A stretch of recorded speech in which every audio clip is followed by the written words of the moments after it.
This is the last video in my book, No Clear Path. Today, Jared will read two stories, Team Spirit and No Clear Path. No Clear Path. Team Spirit. Tom finished the last page of the manuscript and wondered how to respond. He'd known Luke since 3rd grade, when he'd fought on the playground with a new kid in school. Now they sparred on the basketball court. In all those years, Luke had never shown an interest in anything literary. He looked up and said, "I had no idea you could write or even wanted to." Luke shrugged. "I didn't know either. It just happened. Weird, right? I know it's not the kind of story you print, but I wanted you to see it." He stood and headed for the door. "See you at pickup." "Sure, see you." Tom sighed and tucked the manuscript into a folder. At least Luke didn't expect him to publish it. 2 months later, Tom was in the office enjoying his morning coffee and reading the paper when he saw the headline, "Crash of Titans." The story went on to relate how 12 of the world's richest men had lost fortunes in an investment scheme. The resemblance between the story on the front page and the one Luke had written was uncanny. He checked the byline, "Not Luke." He threw the paper aside and dug into a pile of submissions until his stomach growled and reminded him he was more than a brain suspended in space. He decided to head for Max's Deli. He was halfway to the door when Luke walked in carrying a Max's bag. "Smoked turkey supreme and iced tea," Luke said. "I thought you knew I liked pastrami. Not that I'm complaining."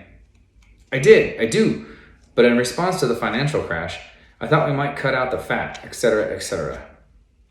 Tom winced at Luke's reference to his story and waded into his sandwich.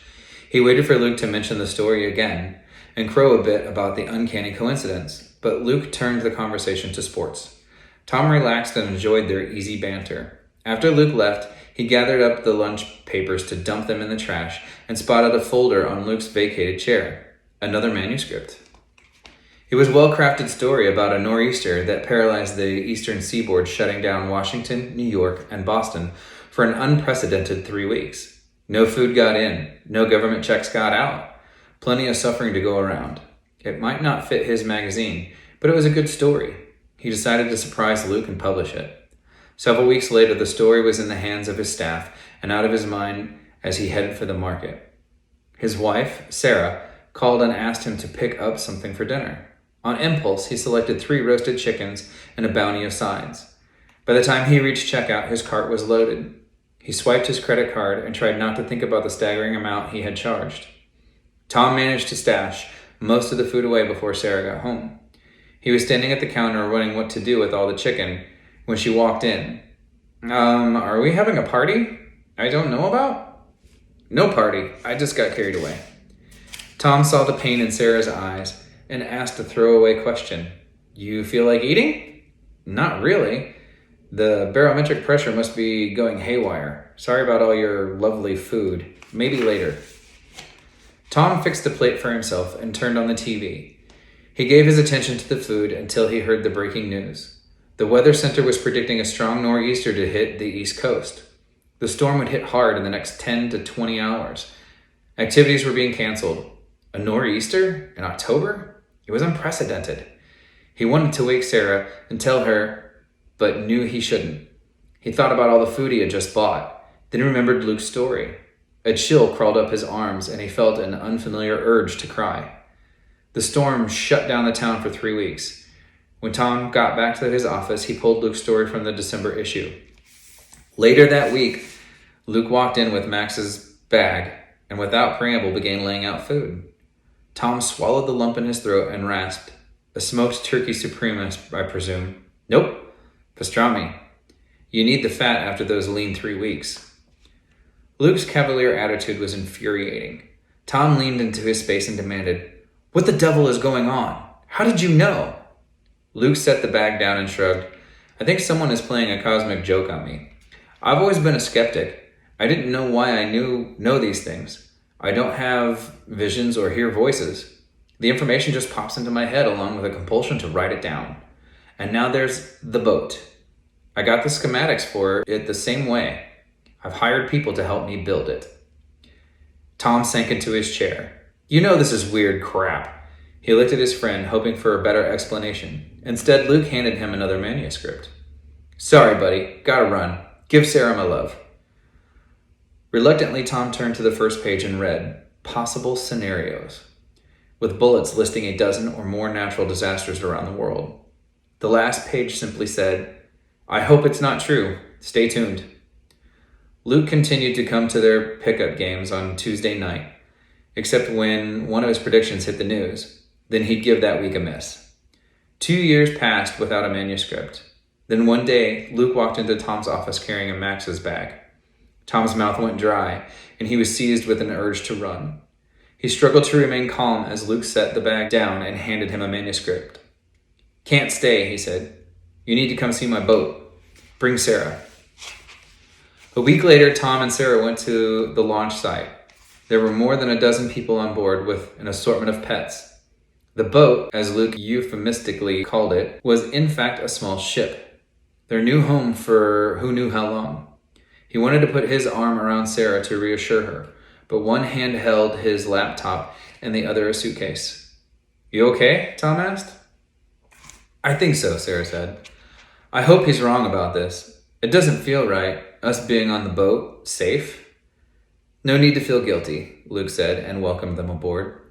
I think we'll have plenty of challenges. You mean many people are going to die? Tom asked. Yes, probably. They may be the lucky ones. Tom looked into the face of his old friend and saw someone new there. The old competitiveness had morphed into a calm assurance. So should we thank you or not? I have no idea, but I'm sure glad you're here. Let's stash your things and I'll introduce you around. Tom recognized the challenge in his friend's eyes and understood that this wasn't a contest to see who could outmaneuver and score. This time, they were in it together. He felt oddly reassured and blew Sarah a kiss. Let's do it, he said, and motioned Luke to lead the way. No clear path. No clear path. Even though he was technically unconscious, the patient heard them talking. A woman said, He's not going to be happy when he wakes up. No, but the surgery went well. He still has one good eye, a man responded. The woman again, Whoever he is, there was no ID on him when they brought him in. The patient searched within for a clue about where he was before he came to be in this place and how he'd lost an eye. No memory surfaced, but he found he was without anger or frustration about his situation. All he felt was joy. Joy? He fell asleep pondering such a strange reaction.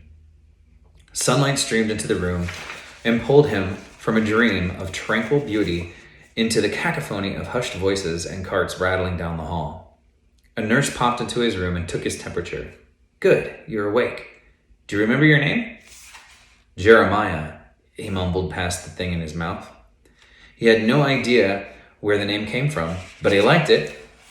Jeremiah what? She asked, and checked the readout. He wagged his head. Jeremiah was all he had. That's strange, she said. I just took the temp of the guy next door, and this worked perfectly. Jeremiah knew it registered 0 without knowing how he knew. Am I really alive? He watched the nurse fuss with the bag, dripping stuff into his arm, and dismissed the thought. Pain from the needle in his hand and other sensory cues confirmed his reality. The nurse bustled out the door and left him stranded and confused. He surveyed the room. To his right, machines attached to him bled colored numbers that changed with his breath and beating heart. A window to his left looked out onto the rooftop, sporting pipes and things he assumed were necessary. Beside the window, a bathroom door was slightly ajar. In front of him, a long counter included a sink and towels, boxes of gloves, tissues, and assorted bottles. Jeremiah realized he was seeing the room with the radius of full vision. He was seeing with both eyes. How could he if the doctor had said he only had one good eye? He had to know for sure. He tore the tape that held the needle in his hand and yanked it out. He climbed out of bed and walked across the cold tile to the bathroom. Jeremiah consulted himself in the mirror. His skin was the color of dark chocolate. He looked to be young, 20-ish maybe, and tall, at least 6 feet. Beneath the bandage over his eye, a light blazed. He picked up the edge of the tape until he could carefully remove the bandage. A brown eye flecked with streaks of shining gold stared back at him. Joy! There it was again, that feeling of joy. He He dressed quickly and started for the door just as his surgeon came in, followed by the nurse. The doctor recovered first and said, "You must be his twin, identical, except for the eye. I've never seen an eye like that." Jeremiah felt the doctor's curiosity and confusion. "Where's your brother?" the doctor asked. Jeremiah didn't answer. He knew nothing about a brother. The nurse looked at the empty bed and said, "I was just coming to retake his temperature. He wasn't scheduled for anyone to come and take him for a test." Jeremiah nodded and said, "The thermometer registered 0. That was strange, but as you can see, my eye is perfectly healed. There's no need for me to stay." "How could you know it registered 0? The nurse asked. She looked from the surgeon to Jeremiah and said, "You weren't in the room when I took Jeremiah's temperature. How could you know?" Jeremiah stepped closer to them and spread his hands. "Look, I'm as confused as you are, but there's no point in staying here. My eye is fine. I don't have a brother. This is just me, Jeremiah. I'm leaving now." He stepped around them and walked out the door. The doctor hurried to the nursing station and ordered a code red. Jeremiah ignored the loud alarm as the hospital door swished closed behind him. He didn't have the faintest idea about where to go or what to do. He started down the sidewalk to somewhere. Traffic noise and the hum of human activity told him he was in a big city. The apartment buildings he passed leaned into one another. He speculated that sunlight would be scarce inside those rooms. A car drove by, radio booming. A man stuck his fist out the window and yelled words at him that had little hooks meant to catch under his skin. Jeremiah felt the man's pain. He raised his arm in greeting and the car stopped. He walked over and looked in with his shiny gold-flecked eye. The man's anger washed over Jeremiah and dissolved. Jeremiah smiled to see tears of joy streaming down the man's face. He walked on. Flowers boomed in his wake. A tiny owl came and sat on his shoulder, snuggled close to his ear. Somehow that wasn't a surprise. He walked on, not knowing where he was or why, but he knew he was supremely happy. Day became night. He walked into daylight and into night again. His flashing gold-flecked eye lighted the way. Wherever he went, anger and pain and despair morphed into a healing joy. Newspapers carried stories of people changed by dreams of a man with a golden eye. First one city, then another. One country, then another. Jeremiah never stopped to read a paper or to question how he came to be in so many different places. There was no clear path before him. It was all the same. Only joy in walking, only joy in being. This concludes the readings from my book, No Clear Path. Next time, please join me when I will be reading from my book, Inner Spaces. It's a book of poetry. Please join me. If you'd like to contact me, you can email me. You can also visit my website, lorrainesiegel.com.